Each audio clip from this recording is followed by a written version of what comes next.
we're going to be looking at Anne Griffiths, a textile artist who lives in the Cotswolds. She has been teaching machine embroidery for very many years, producing some of the work that I just absolutely adore. The reason that I personally admire her work is because of the fine dexterity that she displays in all her embroideries. Anne used to work in the IT world, and as she became an artist, she's been able to keep some of the skills that she learnt with her CAD design and incorporate those into some of her artistic creations. Anne works as an artist in residence in a big scientific establishment, and as a result she's able to look at some of the most powerful microscopes in the world and see images from nature that none of us have ever seen before. She then uses those images as a source of inspiration again for all her work. Later on, Anne's going to be showing us how to use water-soluble fabric. With this water-soluble fabric, you essentially machine into it, wash away the plastic, and then you're left with a beautiful lacy design. So can you tell me a bit about your work? And this is one of your sketchbooks, yeah? This is one of my sketchbooks, yeah. Mostly I work with transparent fabrics and machine embroidery, and for most of the projects what I try and do is look at the last project and move it on by using some sort of new technique. So this sketchbook starts off with a piece of fabric that I did some big hangings from that I can show you later, and it's indigo dyeing and machine embroidery. You can see it's very transparent, and a lot of the threads have been pulled out, sort of like you do on hand drawn thread work pieces, but this was done on silk organza and with machine embroidery. And that was all done with automatic patterns rather than using free stitching. On the sewing machine? On the sewing machine. This was another piece that was using a shibori technique and indigo that again was for the same project, and heat setting it and leaving the screws in, so that's kind of quite an organic piece. But this was the starting point for this sketchbook. So what I decided to do was use Devore paste to withdraw the threads like that, and I'll show you some more samples later. This is much more traditional Devore, so it's done on a silk velvet. Again, you can see it's transparent, where the pile of the velvet's left behind, and you've got the colour there. So that was some pieces that I did based on poppies, some poppy designs, so you can see some kind of working drawings there and some ideas for poppies, and then it moved on to daisies and cornflowers and other ideas. So what's Devore and what's it doing to the fabric? Well, Devore is actually burning the top layer of the fabric away, but it's losing the fabric in the same way as that you lose the water-soluble fabric. You're actually losing that pile and having just the net showing behind. So that was done with velvet, as I said. There's some more, again using poppies as samples, but this was using a polyester. And again, it dissolves away and... Well, it burns away. It burns away some of the fibres and leaves that transparency. So that was a different take on poppies. And this again was done with velvet. And it was more looking at the seed heads of the poppies, but using Devore. So that was some work I'd done on Devore. That was some work this was the work that I'd done with pulling threads, and I wanted to combine those two kind of techniques in this new project. So I looked at burning different fabrics, burning the fibres away, and then taking photographs of them. These are some photographs of this fabric, doing drawings from the photographs, manipulating them in Photoshop, colouring them up different ways, experimenting with putting tissue paper and cutting almost like a stencil. So it almost looks like Devore. So it almost looks like Devore. These pieces that are left behind are actually the warp and the weft of the fibres that have been left when the Devore paste's been applied, similar to the threads that are left behind in this pulled threadwork sample. And it all looks very cellular. I wanted to keep the colour really to a minimum to start off with and just focus on the shape of the fibres and the structure of the fabrics that were left behind for this piece of work. So all this is very monochromatic, and you'll see later how I introduced colour, but I didn't want to be distracted by colour for this starting point. This was done on a smocking machine to get the grid, so I made pleats and then put the paste on in a grid format. That's a different sample. So is a lot of your work based on grids and structure?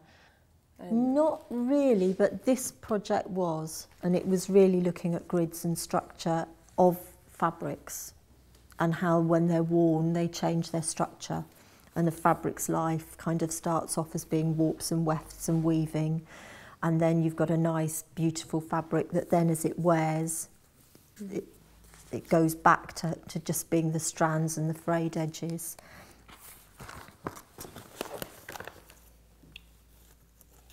Again, this was looking at different ways of making marks with the Embroidery paste, looking at different ways that the grids were formed.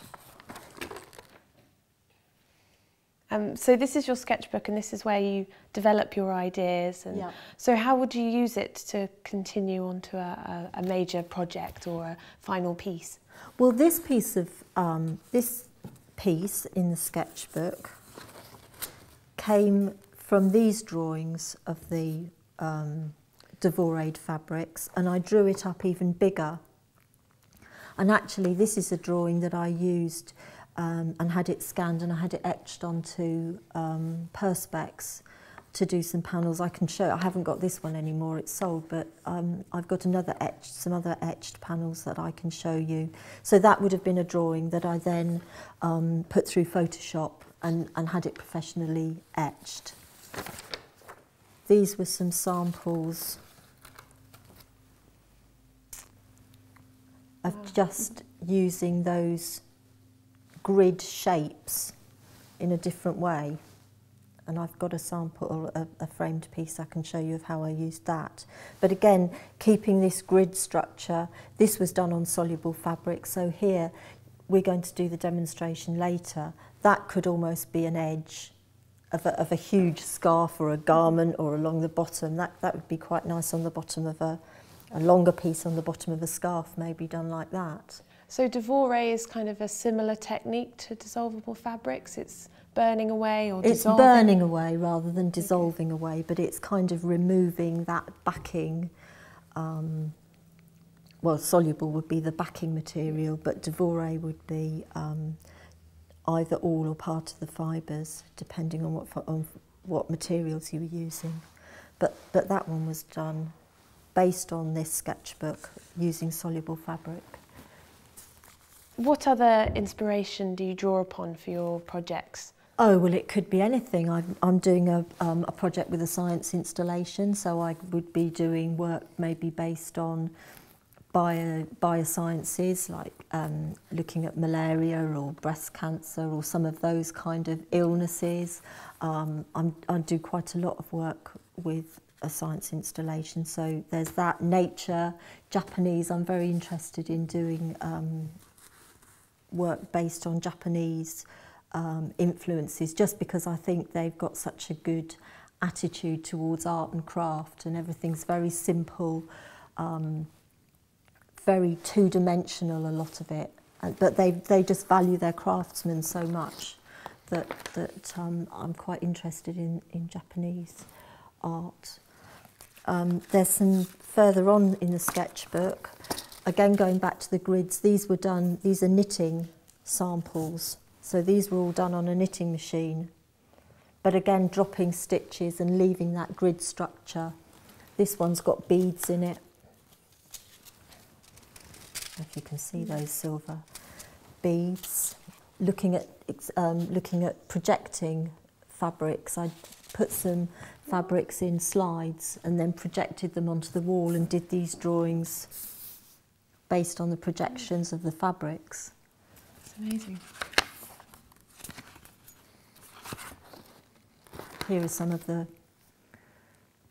slides that I made up with the Devorayed fabrics, and then these kind of drawings that came from these slides, drawing in different mediums, actually developed into, this is some more drawings,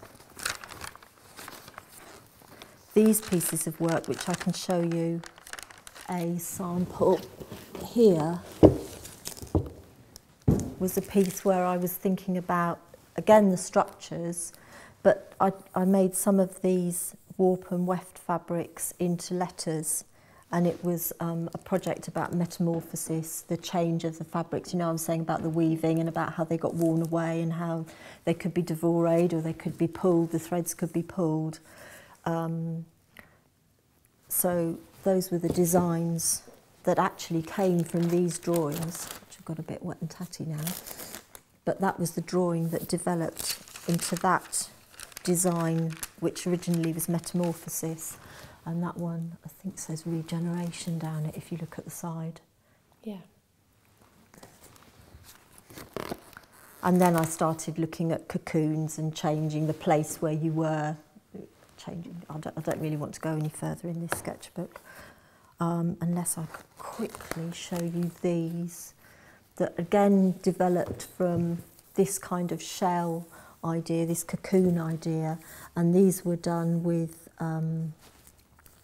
bonding metallics and bonding flock printing, and again devoraying through a stencil to get different done on different fabrics, but again with the transparency idea. I like this one.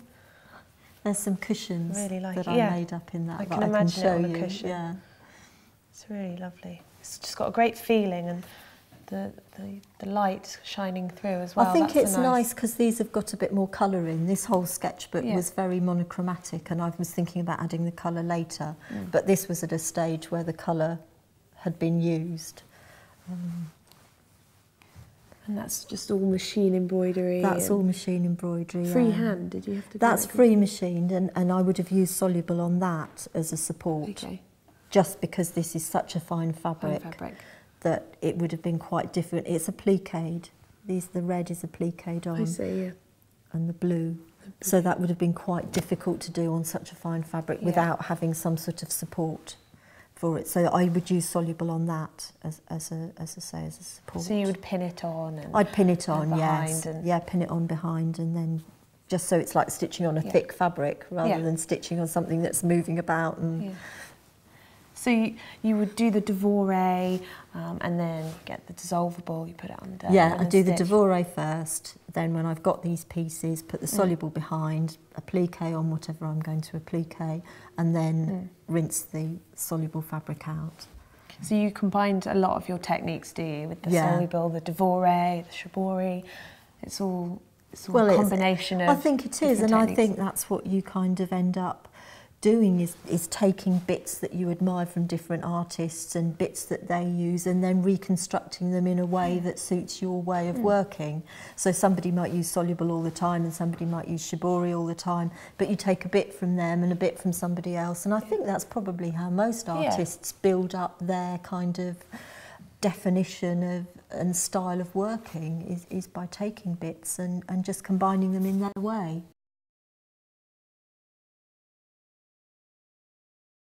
Anne, can you show Jamie and I one of your techniques using the water-soluble fabrics? Yes, I'll show you how to make an edge. If I just show you first of all that this is a grid that's been stitched on water-soluble fabric, and it's very important that whenever you use it, you do make sure that it's a grid and all the stitches overlock. Otherwise it will just fall apart and the work will have been for nothing. So that's a very, very important thing to remember. I'm going to put this in some water to dissolve it, just so you can see the fabric disappearing. If I was going to do it, then I would do it under running water, and then the soluble isn't going back into the bowl. But just for now, I'm going to show you it in a bowl. So if you just put it in the water and rub it, you can use hotter water as you can get, as your hands will stand. And the hotter the water you use, the quicker it's going to dissolve. You can see this water's quite cold and it's taking a while to dissolve.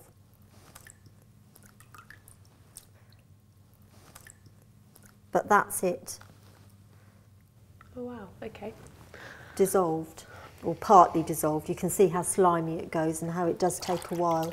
So it's a good idea to cut as much of the background soluble off before you put it in the water, else it takes longer. But you can see that that's just made a very simple grid. And this is the thread that's been left behind. And it's all over my hands now. There's all sorts of different weights of soluble fabric. And what we're going to use today is this very lightweight one that's almost like cling film. And you can see it looks like plastic, but it's really much more the weight of cling film. Very, very fine fabric. Another one is this. And this is much more like a polythene bag kind of weight. There's so many different ones on the market today that you can get. There's some more here. But the advantages of using a light one are that it dissolves very quickly. Otherwise, using a heavier one, you can make some sort of structure, like the bowl, which is going to hold its shape because the soluble isn't going to disappear very quickly at all. And you can leave enough in there that the structure will be held. This is the kind we're going to do today on this scarf. This is a zigzag edge with lots of different coloured stitches. We're just going to do one colour stitch thread today, but you could use all sorts of different colours. You could use a different thread on the back and on the front and do a whip stitch. This is a sample of something very similar before it was dissolved. So you can see how that one was done. Another edge might be like the daisies on this shawl, which was also done with soluble fabric in the same way, or something much more complex, like that one, where the soluble's actually holding all these shapes together. So we're going to start off with just some simple cotton fabric today and a template of the shape we're going to make.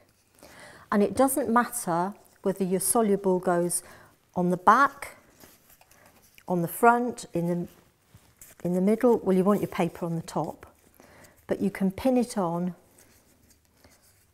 so you've got your template to stitch around.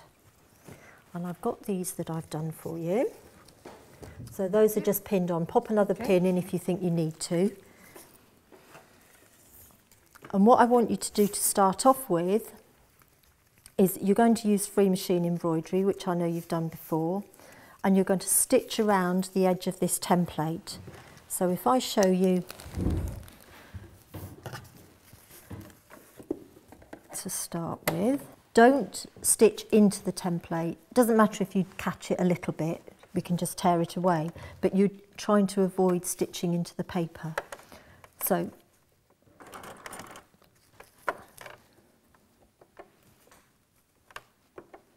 if you stitch around the edge,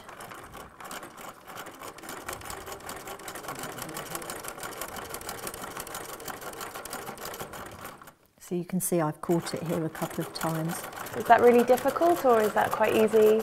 It should be quite easy. It depends how used to doing free machining you are. But of course, don't forget, if you're not used to doing free machining, you can always do it with a presser foot on. You won't get such a complex design, but it's perfectly good to do it that way. Okay, so do you want to stitch all the way around your templates, or the bottom edge of the template with a straight stitch? Do I have to go quite fast or can I go? You can go any slow? speed you feel comfortable with, whatever your level of machine embroidery is.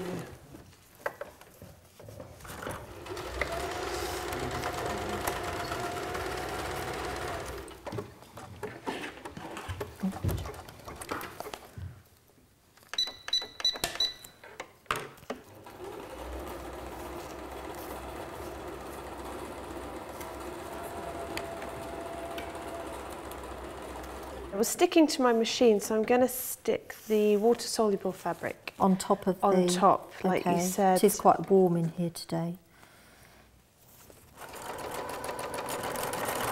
So it's just one line? It's just one line, yes. Okay.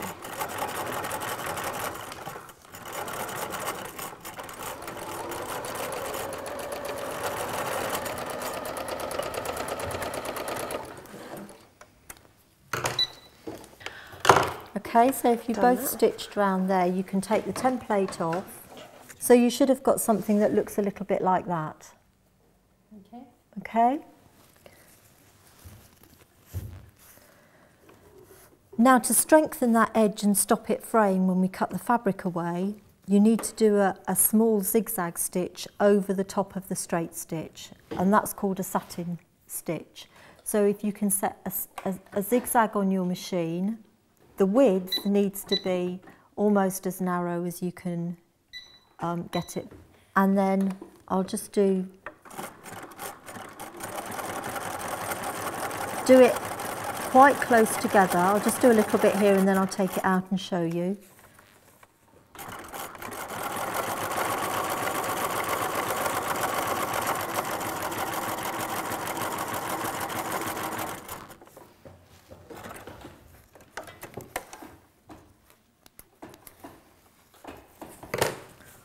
So that's the satin stitch you should have.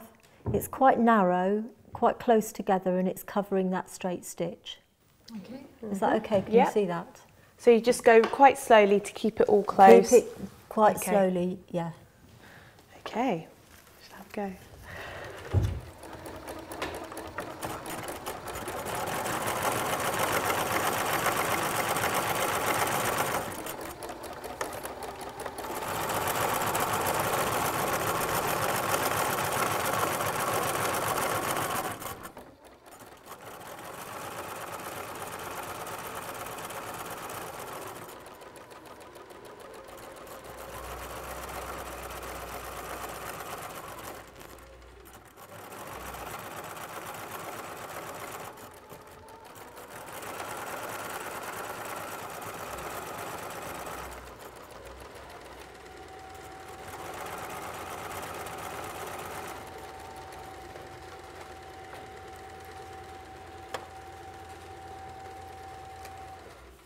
Is that zigzag tight enough? Is it? It's probably just about tight enough. You'll have to think about the fabric that you're using, because you're using quite a fine cotton there. It's not going to fray too much, and we're going to do another row over the top. But I wouldn't have it any looser than that. Okay. That'll be fine for this. So are you ready to do the next thing now? Yes. The next thing you need to do is cut away this background fabric so you've got the edge. And you want to cut away the piece that's above the soluble. Okay, so you've got the long bit of soluble at the bottom to make the fringe. And cut as close as you can to the stitching without cutting into the stitching. If you cut into the stitching, you're going to have a problem. So just cut like that. All the way along. Just cut that piece away roughly so you can see.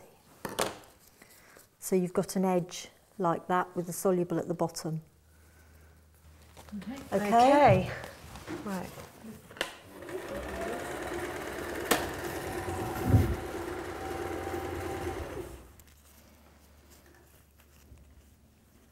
So I suppose you've got to be really careful not to catch the soluble. Yeah, don't catch, yes. Or the stitch. Or the stitch.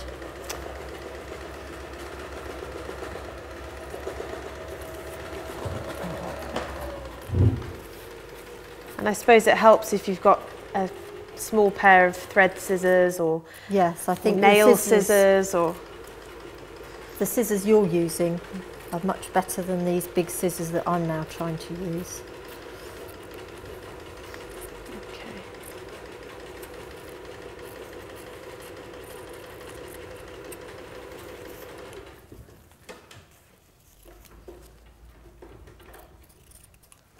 And with this, the fabric doesn't fray, I suppose. No, because the stitching's going to hold it. Okay. So the closer and the more stitching you do, the sturdier the edge is going to be. Oh, there you go. So there. That's Is that great. all right? Yeah, that's fine. Right. So the next thing you're going to do is make that zigzag stitch a little bit wider. And you're going to, so I would put it up to about 1.5. Oh, okay. And you're going to go over the top of the zigzag you've already done, just to strengthen it a little bit more, until you get to the point of the first zigzag. So I'll show you. You go down here.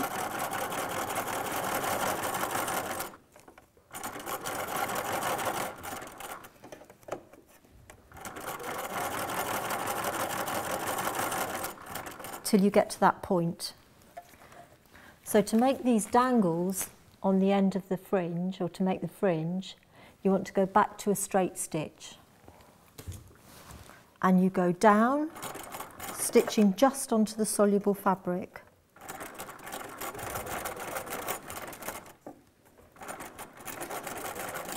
For as long as you want that fringe to be, and then you stitch round in a circle.